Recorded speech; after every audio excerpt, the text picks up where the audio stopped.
ದಲಿತ ಸಂಘರ್ಷ ಸಮಿತಿಯ ಜಿಲ್ಲಾ ಸಂಚಾಲಕರಾಗಿ ಸಾಗರದ ದೂಗೂರು ಪರಮೇಶ್ವರ್ ಅವರು ಕೆಲಸ ಮಾಡುತ್ತಿದ್ದಾರೆ. 2 ದಶಕಗಳಿಂದ ಸಾಗರವನ್ನ ಕೇಂದ್ರವಾಗಿಟ್ಟುಕೊಂಡು ಶೋಷಿತರ ಹಾಗೂ ತುಳಿತಕ್ಕೆ ಒಳಗಾದವರ ಪರ ಕೆಲಸ ಮಾಡುತ್ತಿರುವ ದೂಗೂರು ಪರಮೇಶ್ವರ್ ಅವರೇ ಈಗ ದೌರ್ಜನ್ಯಕ್ಕೆ ಒಳಗಾಗಿದ್ದಾರೆ.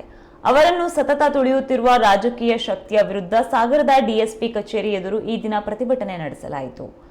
ಈ ರಾಜ್ಯದ ಹಿರಿಯ ನಾಯಕರಾದ ಜಿ ಪರಮೇಶ್ವರ್ ಅವರು ರಾಜ್ಯ ಗೃಹ ಇಲಾಖೆಯ ನೇತೃತ್ವ ವಹಿಸಿದ್ದು, ದಲಿತರು ಮತ್ತು ಅನ್ಯಾಯಕ್ಕೆ ಗುರಿಯಾದವರ ರಕ್ಷಣೆಗೆ ಮುಂದಾಗಬೇಕಾಗಿದೆ. ಕೂಡಲೇ ದೂಗೂರು ಪರಮೇಶ್ವರ್ ಅವರ ವಿರುದ್ಧ ದಾಖಲಾಗಿರುವ ಸುಳ್ಳು ಮೊಕದ್ದಮೆಗಳನ್ನು ಹಿಂಪಡೆಯುವಂತೆ ಮನವಿ ಪತ್ರವನ್ನು ಸಲ್ಲಿಕೆ ಮಾಡಿದರು.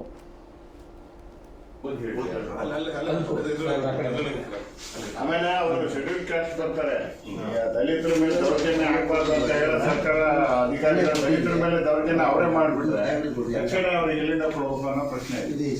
ಈಗ ನೋಡಿ, ಇಲ್ಲಿ ಲೋಕಲ್ ವಿಷಯ ಈಗ ಹೋಮ್ ಮಿನಿಸ್ಟರ್ ಚೀಫ್ ಮಿನಿಸ್ಟರ್ ಅವರೇ ಹೋಗ್ಬೇಕಾಗಿದೆ. ಆ ತರ ಪ್ರಶ್ನೆ ಅಧಿಕಾರಿಗಳು ಇಂಪಾರ್ಷಿಯಲ್ ಕೆಲಸ ಮಾಡಬೇಕು. ಅವ್ರು ಈಗ ಸರ್ಕಾರ ಬರುತ್ತೆ ಹೋಗ್ಬರುತ್ತೆ, ಯಾವ ಪಕ್ಷದವ್ರು ಬರ್ಬೋದು ಯಾವ ಪಕ್ಷದವ್ರು ಇರ್ಬೋದು, ಆದ್ರೆ ಅಧಿಕಾರಿಗಳು ಮಾತ್ರ ಈ ಕಾನೂನಿಗೆ ಬದ್ಧರಾಗಿರ್ಬೇಕು. ಅದು ಆಗದೆ ಇದ್ದಾಗಲೇ ಈ ತರ ಸಮಸ್ಯೆ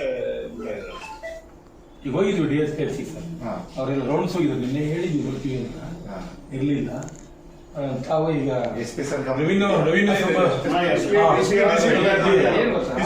ಅಲ್ಲೊಂದ್ ಕಡೆಗೆ ಒಬ್ಬ ಒಂದು ಸ್ವಲ್ಪ ಬೆಳೆ ಬೆಳತಾನ ಕೊಡುವ, ಅವನಿಗೆ ಹೋಗಿ ದಾರಿ ಇಲ್ಲದಾಗ ಒಬ್ಬ ಸರ್ಕಾರಿ ಜಾಗದಲ್ಲಿ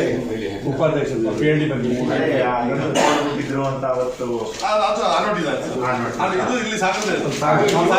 ಹೋಗಿ ಅವರಿಗೆ ಸಪೋರ್ಟ್ ಮಾಡಿದ್ದಾರೆ. ಈಗ ಅದಕ್ಕೆ ಇವ್ರನ್ನ ಅಪರಾಧಿ ಮಾಡಿ ಒಂದು ಕೇಸ್ ಹಾಕಿ ಈ ತರ.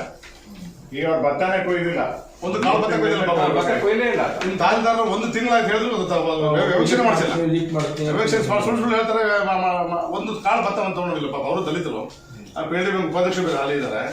ಅವ್ರಿಗೆ ಈ ತರದೆಲ್ಲ ಆಗ್ಬಿಟ್ರೆ ಅಲ್ಲೊಬ್ರು ಸರ್ ಒಂದು 5 ಎಕರೆ 11 ಒತ್ತುವರಿ ಮಾಡ್ಕೊಂಡು ಕಾನೂನು ಬಾಯ್ಬಿಟ್ಟು ಅವರು ತೊಂದರೆ ಕೊಡ್ತಿದ್ದಾರೆ. ಅವ್ರ ಒಂದಿಷ್ಟು ಜನ ಊರು ನಡ್ಕೊಂಡು ಗಿರೇನ್ ಕೇಸು. ಈಗ ಪಾಪ ಅವ್ರು ನೋಡಕ್ ಹೋಗಿದ್ಕೆ ಅಲ್ಲ, ನೀವು ಸರ್ಕಾರಿ ಜಮೀನಿಗೆ ತಾನೇ ಹೋಗಿರೋದು? ಹೌದು ಸರ್.